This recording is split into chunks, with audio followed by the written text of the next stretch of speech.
Welcome to the Calm Analytics channel. I'm Boris Tizengausen. Today is September 13th, and we have a lot of interesting news. In this episode, it seems that Putin has decided to live forever.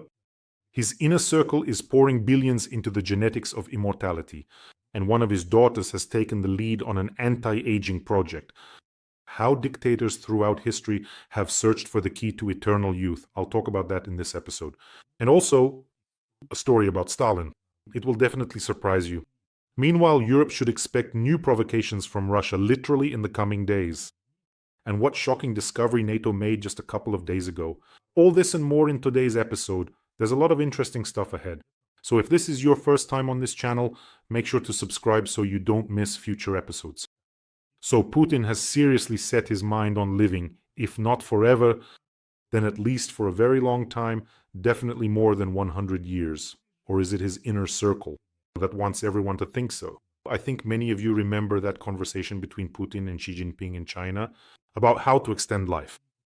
Putin was saying that soon it would be possible to endlessly transplant organs, while Xi said that in this century, people would be able to live up to 150 years. So what is it that they know? So here's the thing. Putin started concerning himself with this topic much earlier. Over the past 5 years, funding for projects related to life extension has increased eightfold. In Russia, Novaya Evropa writes about this.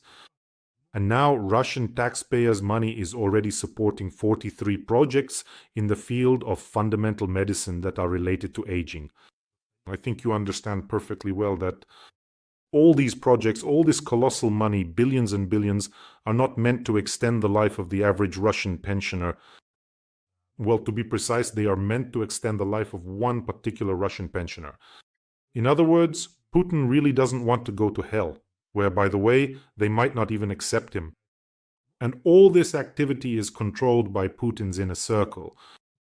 Back in 2020, his daughter Maria Vorontsova oversaw a joint project with Rosneft, specifically the Center for Genetic Research. The project was called The Genome of Russians. The idea was to collect and decode a dataset of 100,000 DNA samples.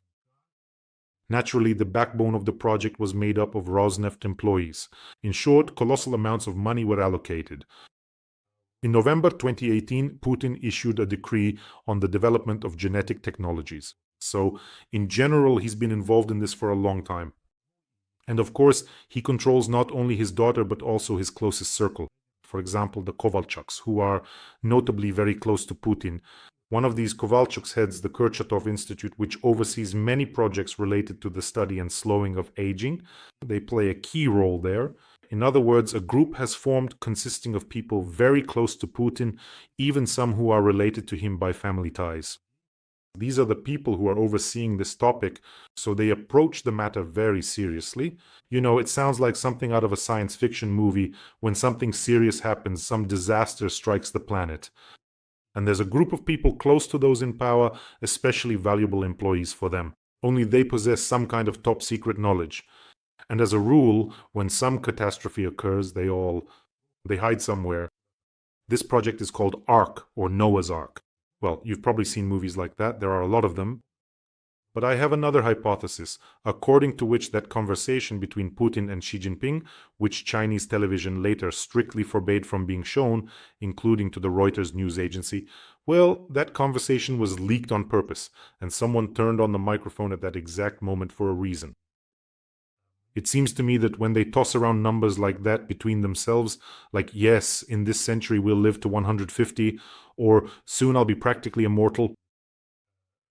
By the way, one of them, that Vorontsova daughter, she was overseeing it, including projects that involve bioprinting organs, so it's not just a coincidence. This conversation got out and the whole world heard it. It feels like at some point for at the very least, voters will be told, hey, listen, aren't you wondering why Putin is 100 years old and hasn't changed at all? Or why he's been sitting on the throne for another 50 years, as if absolutely nothing has changed? We've been telling you nowadays you can transplant organs as much as you want. We just keep transplanting them, even though by that time maybe 10 replicants will have already been replaced, just like now. Different ones are traveling around the world, well, at least to Alaska. Some very strange ones showed up there. In general, it feels like they're just going to keep spreading and spreading this information that yes, now it's not a problem. Yes, Putin hasn't changed in 150 years simply because we know a little secret, even though you and I can guess what that secret is. So, after his conversation with Xi Jinping, Putin visited the Sirius laboratory complex in the Krasnodar region. There they showed him rejuvenating strawberries, which they also somehow, they modify them, work on their genome, something like that. And in general, I think you get the idea that the topic of Putin wanting to live a very, very long life is now a key one for him. By the way, in 2024, Putin announced a new national project, New Health Preservation Technologies, and the goal is to save 175,000 lives. But how does that work? He destroyed 1 million lives in this war, didn't he? And now he's launching some projects to save 175,000. So he's also overseeing this project. That's the same Kovalchuk. In short, everything is as it should be. You know, all dictators, now we're getting to a very interesting part, all dictators, almost without exception, have tried to find a way to extend their lives. They tried to find that elixir of youth. Both Pinochet and Muammar Gaddafi, who had an entire army of doctors traveling with him, both the father and grandfather of Kim Jong-un and Kim Jong-un himself. They all searched for ways to achieve longevity, and often in very strange ways. The publication Prokt reported that, on the recommendation of Sergei Shoigu, Putin became interested in antler baths. This is a wellness procedure in which a person is immersed in a warm infusion made from the blood of young, not yet ossified deer antlers. They are called panty antlers, hence the name panty baths. Well, it's rather barbaric. The procedure, to be honest, especially considering how these antlers are obtained, these are essentially young antlers that haven't yet ossified. It's tissue saturated with capillaries. In other words, they're still soft. And the reason these baths are called bloody is because there are so many capillaries, and these antlers are placed in there, an infusion is made, and so on.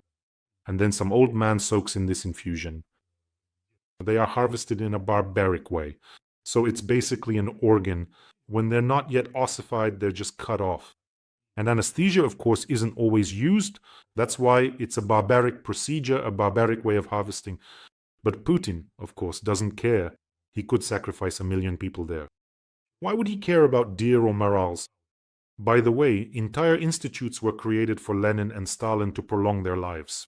The whole story there is actually very fascinating. A scientist, socialist ideologue, science fiction writer, and also a doctor by profession, Alexander Bogdanov. A close friend of Lenin, a very significant figure in the party. And so he got involved. By the way, he was also the keeper of the Bolshevik Party's funds. So he first got Lenin and then Stalin interested in the idea of blood transfusion, not just for rejuvenation, but in the literal sense as well. So blood from young Bolsheviks was transfused to the elderly, and in turn from the elderly to the young Bolsheviks. So what was his idea? That youth and strength would be transferred from the young through their blood, and from the elderly, experience, wisdom, and something more. He had, since he carried a lot of weight in the party and was essentially the second most important person in the party before the revolution, a hobbyist, Lenin's favorite. And even before the revolution, he left politics for medicine in order to bring to life the idea from his science fiction novel, which he wrote in 1908, Red Star. In this science fiction novel, though I don't remember the exact plot right now, the main point is that Martians, aliens, abducted someone from Earth. Someone, and on Mars, they've already built communism. They're short on young people for blood transfusions, and there are 2 clans of communist Martians fighting each other. Basically, it's complete nonsense, but the main idea is about transfusing blood from elderly communists to the young, and vice versa. So in 1920, Bogdanov, he tells Lenin about the necessity of creating an institute for blood transfusion. Now we'll rejuvenate our party, everyone will become wise, and he gets approval. So he goes to England to study their experience. But while he was there studying, Vladimir Ilyich Lenin passed away. Well, Bogdanov doesn't give up. He infects the new leader, Stalin, with the idea of rejuvenating blood. And already in March 1926, by Stalin's order, he reorganized and headed the world's first institute of blood transfusion. And so initially it was all straightforward because it wasn't about studying some processes. It was simply because there was this idea that by transfusing blood you could rejuvenate, become smarter, or even something else. In total, he conducted 10 of these 11 rejuvenating experiments on himself, but the 12th turned out to be fatal for him. In 1928, he transfused himself with blood from a student, and 3 hours later, both of them developed an acute reaction. The 21-year-old student recovered after a week, but as for this doctor, well, it's hard to even call him a doctor, he did not survive. So what was the issue? Back then, yes, most likely it was incompatibility of the Rh factor. But at that time, no one knew about the Rh factor yet, even though their blood types were the same. And so, after Bogdanov's death, Stalin thought, what is this? Something went wrong here, but still, we need to some kind of... And Stalin never let go of his dreams of a long life. And already in 1931, already terminally ill at that time with tuberculosis, Maxim Gorky tells him about a book by the English philosopher Bertrand Russell, Scientific Forecasting, and inspires Stalin with hope for prolonging life through medicine. And in general, at that time, articles were published in Pravda newspaper and so on. In 1932, on Gorky's initiative and with Stalin's support, it was decided to establish the All-Union Institute of Experimental Medicine in the USSR to search for ways to prolong human life. Basically, they created entire institutes just so that Stalin could live longer. So, based on that, they created a powerful institute, and the best specialists were sent there. And it's no coincidence that in 1944, the Academy of Medical Sciences of the USSR was established on its foundation. Also, it's interesting that one of the branches of this Institute of Experimental Medicine was opened in Kiev. It was headed by academician Alexander Bogomolets, in 1938 on his initiative. The first scientific conference in the world on aging and the fight for longevity was held in Kyiv. At that time, Bogomolets said, "Why did this idea appeal to me so much? Where did I hear all these numbers? Why did I like it so much?" Bogomolets said the following back then. Let me remind you, this was 1938. Bogomolets wrote that the human body's reserve of vital energy is calculated to last at least 150 years. With the establishment of the socialist system, the chances of increasing the average lifespan have risen to the highest degree. What we now call old age will only be childhood and youth. But Xi Jinping repeated his words word for word. 150 years, what we now consider 70 years old to be an old person, that will be a child, and so on. We've all heard this before. I keep thinking, where have I heard all this? Maybe from Bogomolets, perhaps. Did Xi Jinping buy up some of Bogomolets' works or something? But as for Stalin, by the way, he later said, Bogomolets, he didn't live a long life at all, a very short one. And so Stalin said, well, he fooled us with all those youth serums of his. On the eve of the war, a detailed report appeared in the international foreign press about Bogomolets' so-called youth serum, which Stalin and Kalinin had their lives extended, but it's not exactly known what recommendations there were or what kind of serum it was. But when the most important institutions were urgently evacuated from Kiev, this institute was the very first to be evacuated from Kiev to Ufa. Apparently it was very important. It was valuable to Comrade Stalin. Academician Bogomolets received the Order of Lenin, the title of Hero of Socialist Labor, and the Stalin Prize of the First Degree.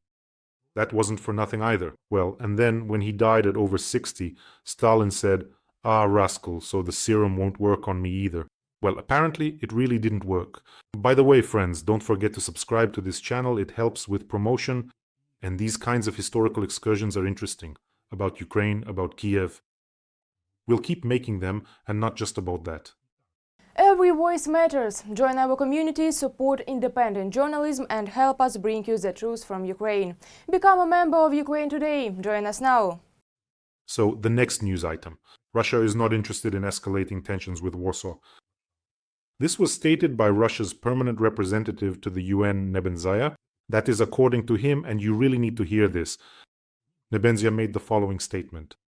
The European War Party is whipping up hysteria around Poland, trying to derail a settlement of the conflict in Ukraine. So, you see how simple everything is for them. They're not to blame. That their 20 drones flew into Poland? Well, who hasn't had that happen? But you're the ones making a fuss, stirring up hysteria about it.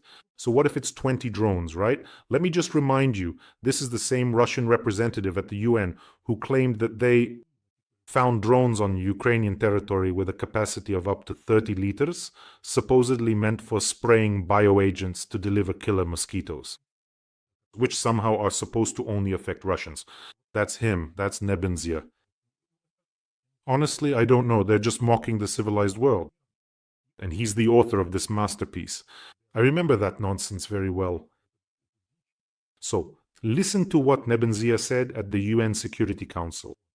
In an ordinary Ukrainian village where all the residents speak Russian, and travel to Russia, 2 Banderites move in. After 5 years, all the teenagers there become Banderites and march under Nazi flags, said Nebenzia from the UN Security Council podium. So it's like mosquitoes, apparently. They bite and everyone turns into Banderites. Or like Banderite vampires. I don't even know what that is. And this nonsense is what they listen to at the UN Security Council. And now he comes out with, we're not involved at all, you're the ones making a fuss here. Germany and France summoned the Russian ambassadors after the drone attack. Well, yeah. And after the missile attack, what did they do? Will they expel those ambassadors? Will they declare them persona non grata? Well, what? What kind of reaction is that? And France summoned the Russian ambassador in Paris, and acting foreign minister Jean Elbaro said live on air on one of the channels that Moscow must stop testing NATO and its allies for strength. And probably even stomped her foot like that. Oh, stop it, Moscow. Stop testing us for strength. But in my opinion, it's NATO that should make sure Russia stops testing them for strength once and for all. The next scenario could be much worse. And possibly, not only reconnaissance drones could come, and not only to Poland. You could at least make a mirror response, well, I don't know, let it go through Belarus. 20 drones in the area of the Lenin port region. Let a couple of them fall by chance, just so that 3 of them fall near each of the 2, or rather 2 oil refineries. Lukashenko, so that they would fall right there and show that you will be left without your last 2 factories if you do something like that again. Well, because it is necessary. Lukashenko also needs to be once and for all discouraged from playing good cop, bad cop with Putin. Pretend that I have nothing to do with it, it's all Putin, but in reality, he is involved in all of this. And he doesn't need to strike cufflinks with the White House like Donald Trump does. No, seriously. Donald Tusk responded to Trump and stated that the drone attack on Poland was not an accident. Well, that's pretty tough, by the way. Prime Minister. The Prime Minister of Poland said the following: "We would also like to think that the drone attack on Poland was a mistake, but it is not, and we know that." Well, and of course Trump said that it could have been an accident.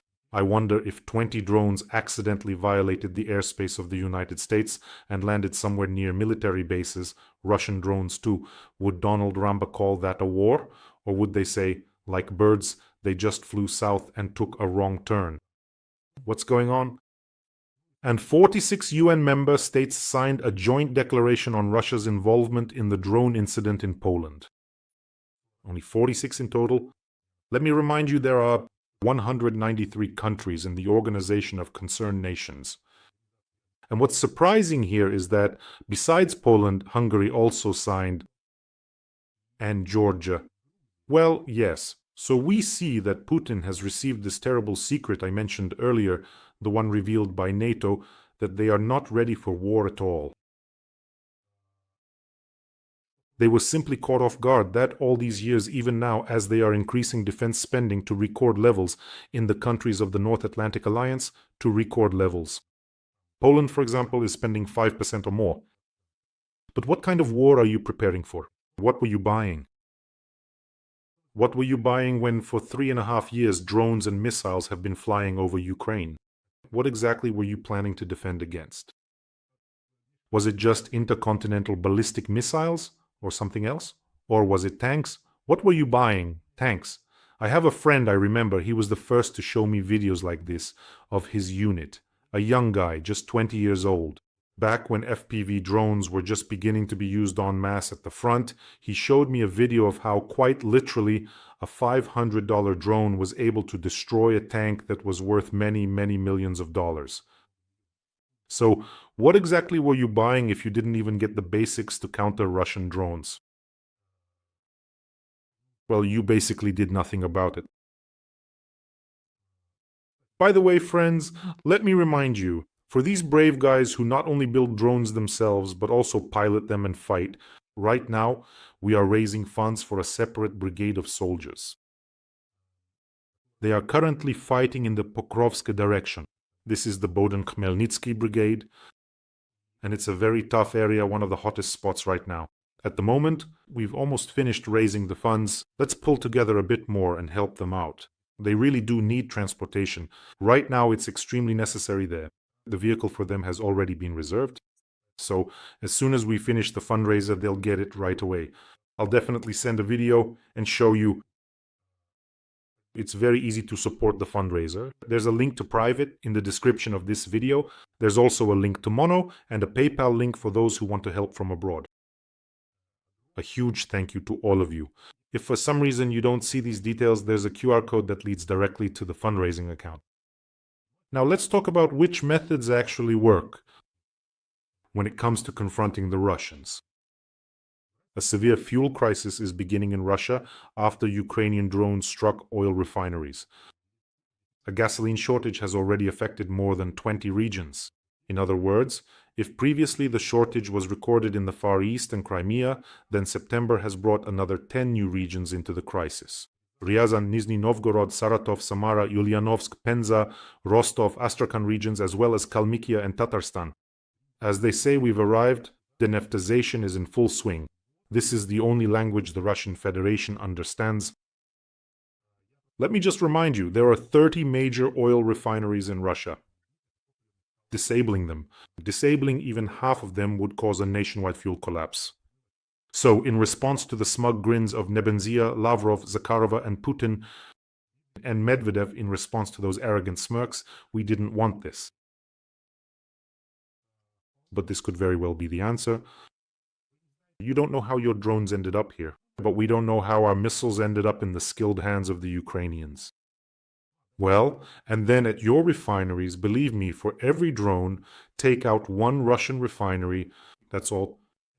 Putin won't forget anymore. He won't forget that Poland exists and that drones can be launched from there or somewhere else. And Nato has admitted that they are not ready to deal with cheap Russian drones. They made a frightening discovery. Let me remind you, out of 19 drones, only 3 or 4 were shot down. And in Ukraine, well, out of 19, 3 or 4. But over Ukraine, they launch 800 or more drones. And not just those Garan drones either.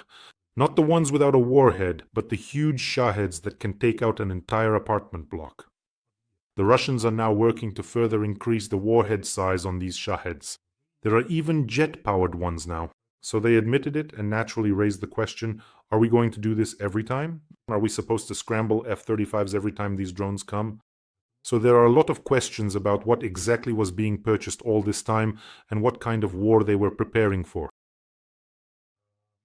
That's why there are 2 key directions now for our European partners, and to me, they seem absolutely obvious. To strengthen support for Ukraine and to adopt experience in countering unmanned aerial vehicles. On the other hand, of course, there should be economic pressure on Russia, and all restrictions on strikes against Russian Federation territory should be lifted. And believe me, they can't produce these drone manufacturing lines themselves. They managed to get them with great difficulty. They gathered them from all over the world, and obviously our partners from the so-called Dictators Club helped as well. Destroying these production lines and key nodes is the guarantee of your peace in Europe. In other words, as they say, not a single drone will take off from a burning Alabuga. And here's another telling piece of news. A US energy official said that Europe could stop using Russian gas within 6 to 12 months if it wanted to. If it wanted to, it wouldn't hurt for the communists to give up liquefied natural gas as well. France, Spain, and Belgium are the main ports for receiving Russian LNG, where the gas is delivered by tankers. Seriously? Are you being serious right now? I'm looking at the statistics. Last year, the volume of Russian liquefied natural gas supplied to European countries increased. It increased in 2024. The volume increased. Well, France, of course, is really contributing there. The volume of Russian LNG in France's imports sharply increased, up 81% compared to the previous year. And here you have to understand that this is the port of Dunkirk. They receive Russian LNG and it either stays in France or is sold further on or goes to someone else. But the very fact, are you serious? And yet drones are already flying over you? Putin is launching them without any hesitation. Well, I wanted to finish on this news. Yesterday I talked about Prince Harry's visit, and today I saw a photo of him on the Maidan. He really did visit with his Invictus Games Foundation team, the Games of the Unconquered. And he discussed various rehabilitation programs for our soldiers who were wounded, met with relevant ministers. And I saw a photo. He came to the Maidan, squatting down right there on the Maidan. You know, on the lawn, there is a wide open field with an impressive number of flags. People bring these flags there in memory of the fallen fighters. And there he sits with the portraits of these warriors. And I saw that he was truly sincere. He was genuinely concerned. He understood what Putin had done. He saw that sea of flags and he understood everything perfectly well. You know, he could have just sat back as part of the royal family and done nothing. But instead, he's doing such a good deed. He organized the Invictus Games. Well, the genes of Princess Diana of Wales don't just disappear. And there are many, well, I think those who have been to Maidan know, portraits of heroes who unfortunately returned home on their shields. Well, in places like that, it seems to me, everything becomes quieter, almost involuntarily when you walk by. Places like that, it's as if even the devils keep away. Characters like Orban and Fico shy away from incense.